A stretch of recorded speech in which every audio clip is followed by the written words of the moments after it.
I said it's not captured. It's partial? It's so partial because when you say media, sir, there are over 400 channels. If one is partial, the other one is partial to the other party. Right. So, but it is partial. So it has always been like this. Good. So at least we now have a situation where you admit that whatever media is there is partial. Like I'm interpreting my words. I am interpreting you. Of course you will do I am interpreting you. Absolutely not. If there is बस हवा निकल गई। दोस्तों, गोदी media के पत्रकार लगातार ये कह रहे हैं कि प्रधानमंत्री जी तो 50 इंटरव्यू दे चुके हैं अलग अलग चैनलों पर। राहुल गांधी जी तो एक भी इंटरव्यू नहीं दे रहे। लेकिन उनमें से कोई भी ये नहीं कह रहा कि दूसरे नेता इंक्लूडिंग राहुल गांधी जी लगातार खुली प्रेस कॉन्फ्रेंस करते हैं जिसमें कोई भी पत्रकार कैसा भी सवाल पूछ सकता है बिना स्क्रिप्ट वाला। और मोदी जी प्रेस कॉन्फ्रेंस तो एक भी नहीं करते हैं, वो कोई नहीं कह रहा है। लेकिन ये जितने भी जो इंटरव्यू हैं जो गोदी मीडिया की सेना कर रही है प्रधानमंत्री जी के, उनमें से एक भी पत्रकार एक भी ढंग का सवाल, जनता के मुद्दों से जुड़ा हुआ सवाल पूछ ही नहीं रहा है। फिर मैं वो सवाल आपसे पूछूंगी, 5 साल पहले मैंने आपसे कहा था आप थकते क्यों नहीं हैं? आज 5 साल बीत जाने के बाद आप ज्यादा एनर्जेटिक मुझे लग रहे हैं, ज्यादा आपने रैलियां की है, ज्यादा आप काम कर रहे हैं, आप वाकई थकते क्यों नहीं है? राहुल ने सर जो ये अमीरी गरीबी की बात की। कौन राहुल?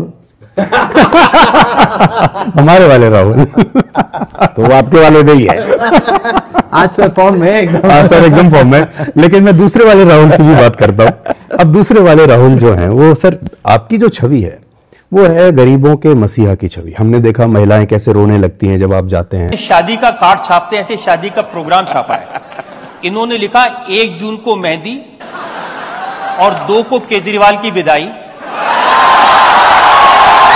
4 जून को ब्रेकफास्ट और उसके बाद हल्दी और लंच पे रोना धोना शुरू।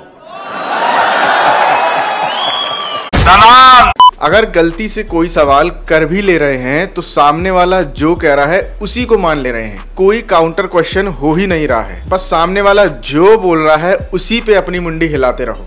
लोग ये कहते हैं कि मीडिया हिंदू मुसलमान करता है, बीजेपी हिंदू मुसलमान करती है। बात तो सही है। आपके देश का प्रधानमंत्री ये कह रहा है कि मैं जिस दिन हिंदू मुसलमान करूंगा मैं पब्लिक लाइफ से बाहर हो जाऊंगा। कह दो कि ये झूठ है। और ये कह रहे हैं पब्लिकली, वो ये बात कह रहे हैं कि मैं हिंदू मुसलमान नहीं करता हूँ। The next day, कांग्रेस कह रही है कि SC, ST, OBC और गरीबों का आरक्षण छीनकर मुसलमानों को दे देगी। कुछ चीजें ना बताने की जरूरत नहीं होती, आप हाव भाव से समझ जाते हैं। यही करते करते आज इस देश का मीडिया गटर के भी पार चला गया है।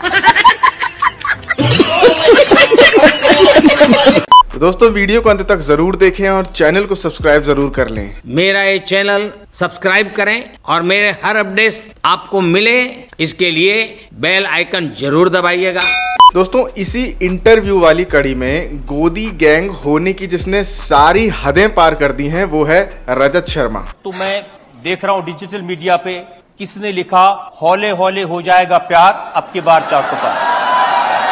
किसने लिखा दिल का भंवर करे पुकार, अब की बार 400 पार। और फिर ये भी लिख दिया कि चटनी के बिना ढोकला बेकार, अब की बार फिर से मोदी सरकार।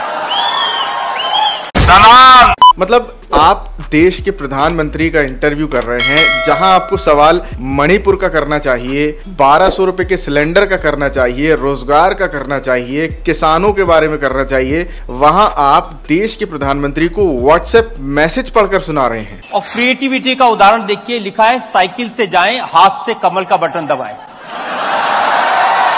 इन छोटे मोटे प्रोग्रामों से कितना कमा लेते हो?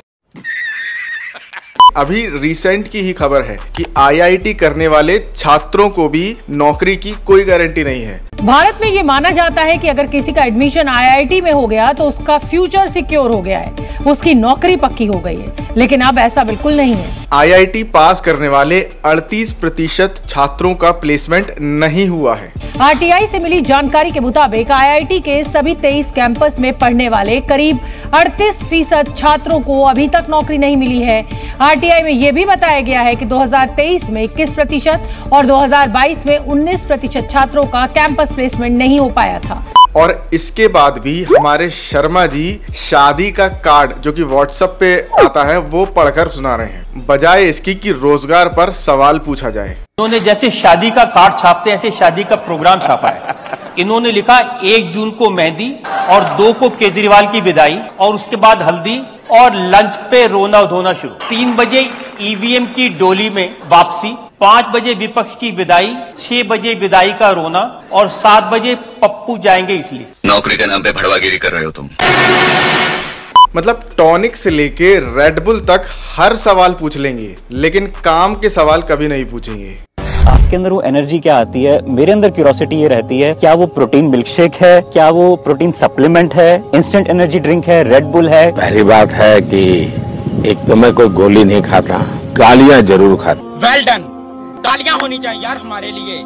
वैसे ये जो रजत शर्मा जी हैं, ये एबीवीपी के कैंडिडेट रह चुके हैं दिल्ली यूनिवर्सिटी स्टूडेंट यूनियन के इलेक्शन में, और अरुण जेटली जी के भी बड़े अच्छे दोस्त थे, विजय गोयल के ये बैचमेट रह चुके हैं। तो फिर ये जनता के सवाल ना पूछते हुए चाटुकारिता क्यों कर रहे हैं? इसमें ज्यादा दिमाग लगाने की जरूरत है नहीं। लेकिन आज भी कुछ पत्रकार जरूर ऐसे हैं जो पत्रकारिता का जो धर्म होता है उसको आज भी अच्छे से निभा रहे हैं। मुझे लगता है कि तुम पुअर रिसर्चर थे इसीलिए पत्रकारिता में आए, नहीं तो वहीं पर दिल्ली यूनिवर्सिटी। ऐसा है, ऐसा है संगीत रागी, आगे बोलने दो। संगीत रागी सुन लो, ऐसे घटिया बयान दोगे और जिस तरह के घटिया तुम राजनीतिक विश्लेषक हो और जिस तरह के तुम प्रोफेसर हो, उसकी कलई खोल दूंगा मैं यहाँ पर। भारी मिस्टेक हो गया। मतलब अब तो राहुल गांधी जी खुलकर इन मीडिया वाली जो गोदी गैंग है इनको चमचे बोल रहे हैं। आपने नरेंद्र मोदी जी के इंटरव्यू देखे वो जो चमचों वाले इंटरव्यू हैं, देखे नहीं देखे? वहां पे नरेंद्र मोदी जी बैठते हैं, 4 चमचे आ जाते हैं, देखे आपने? शुरू में लगा कि किसी भी विपक्ष के नेता को खुल के ऐसे देश के पत्रकारों को चमचे नहीं बोलना चाहिए, लेकिन फिर जब इस तरीके के इंटरव्यूज आप देखते हैं जिसमें सिर्फ एक नेता और एक पार्टी के प्रचार का काम हो रहा है, तो फिर तो ये बिल्कुल ठीक नाम से इनको पुकारा जा रहा है। एक इंटरव्यू में उनके चमचे ने उनसे पूछा, कुछ दिन पहले उनके चमचों ने इंटरव्यू किया, आई एम सॉरी बाबू। न जाने कितने सैकड़ों जगह से यह खबर आ चुकी है कि ईवीएम में लगातार खराबी पाई जा रही है। 2-2 घंटे तक वोटिंग को रोकना पड़ रहा है। मतलब हमारे संबित पात्रा भी इससे नहीं बच पाए। यहाँ पे पूरी टाउन में बहुत सारे बूथ पे ईवीएम मशीन काम नहीं कर रहे हैं और इस कारण से जिस प्रकार से लोगों को दिक्कत हो रही है, 2 घंटे हो गए हैं, अभी तक पूरी में वोटिंग शुरू ही नहीं हो पा रही है। कोई कह रहा है ईवीएम खराब है, कोई कह रहा है कि हम वोट किसी को डाल रहे हैं, पर्ची किसी की निकल रही है। और जब हम डालने गए, हमने साइकिल पर बटन दबाई, कमल का फूल का निशान निकल रहा है। हमारे पीछे 3-4 लोग वो भी डाले, वो भी बटन दबा रहे हैं, वोट नहीं पड़ रहा है। मतलब बीजेपी की एड में भी ये चीज दिख रही है। अब की बार है 400 पार है, की बार है 400 पार है। वाह मोदी जी, वाह वाह वाह। एक तो इतनी भीषण गर्मी में चुनाव हो रहा है, ऊपर से 2-2 घंटे तक वोटिंग ही नहीं हो पा रही है। इन बीजेपी वालों को इसलिए भी हरवा देना कि इतनी गर्मी में इन्होंने चुनाव करवाया है। बताओ। बिल्कुल आपने मेरे दिल की बात बता दी। ईवीएम की इस भयानक समस्या को भी ये गोदी गैंग बिल्कुल भी एड्रेस नहीं कर रहा है। जितना समय ये एक नेता और एक पार्टी के प्रचार पर लगा रहे हैं, उसका 1/4 भी ये सवाल नहीं पूछ रहे हैं कि आखिर इतनी जगह पर ईवीएम में गड़बड़ी आ क्यों रही है। लेकिन मैंने आपको बताया, कुछ पत्रकार हैं जो आज भी अपना धर्म ईमानदारी से निभा रहे हैं। जब भी इस तरह की खबर आती है कि फलानी जगह पे एक आदमी लगातार कोई दूसरा बटन दबाता है लेकिन वो कमल पे निकलता है निशान, लेकिन मैंने आज तक ऐसी कोई खबर नहीं सुनी। अगर आप लोगों ने सुनी हो तो आप मुझे जरूर बताइए, कमल पे बटन दबाया गया और किसी विपक्षी निशान पे वोट पड़ा। हाँ, हाथ पर पड़ा। आज तक मैंने नहीं सुनी कभी कोई खबर। तो दोस्तों 5 चरणों की वोटिंग हो चुकी है, 6ठा चरण आज चल रहा है। 4 जून को नतीजे भी आ जाएंगे। तब तक 4 जून तक आप ये सोचते रहिए, अपना दिमाग लगाते रहिए कि वोटिंग वाले दिन चुनाव आयोग जो वोट प्रतिशत बता रहा है वो 2-3 दिन बाद बढ़ कैसे जा रहा है। ये सोचिए आप 4 जून तक।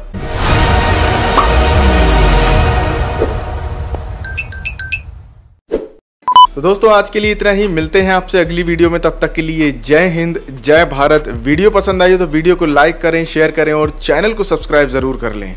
देखिए, एक तो बेसिक ट्रिक है, एक तो लाइक और शेयर ठोक दीजिए, महाकाल का लाइक और शेयर ठोक दीजिए। पूरा साल मेहनत करता हूँ आपके लिए बेटा, ऐसा नहीं चलेगा, ऐसा नहीं चलेगा।